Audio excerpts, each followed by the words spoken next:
أنا عملت اللي عليا وزيادة، صمت وحفظت، حطيت نفسي آخر الصف عشان هم يكونوا الأول.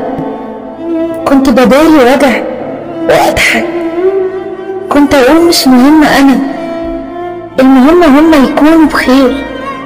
بس في الآخر كل ده متمرش، ولا لقيت تقدير ولا حتى كلمة شكر. اللي كنت بديهم قلبي كانوا أبسط حاجة عندهم إنهم يكسروني.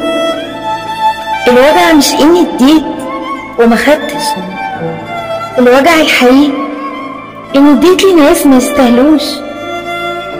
دلوقتي عرفت إن الطيبة ساعات مش نقطة قوة، دي سلاح بيتحول ضدك وبيكسر قلبك قبل أي حد.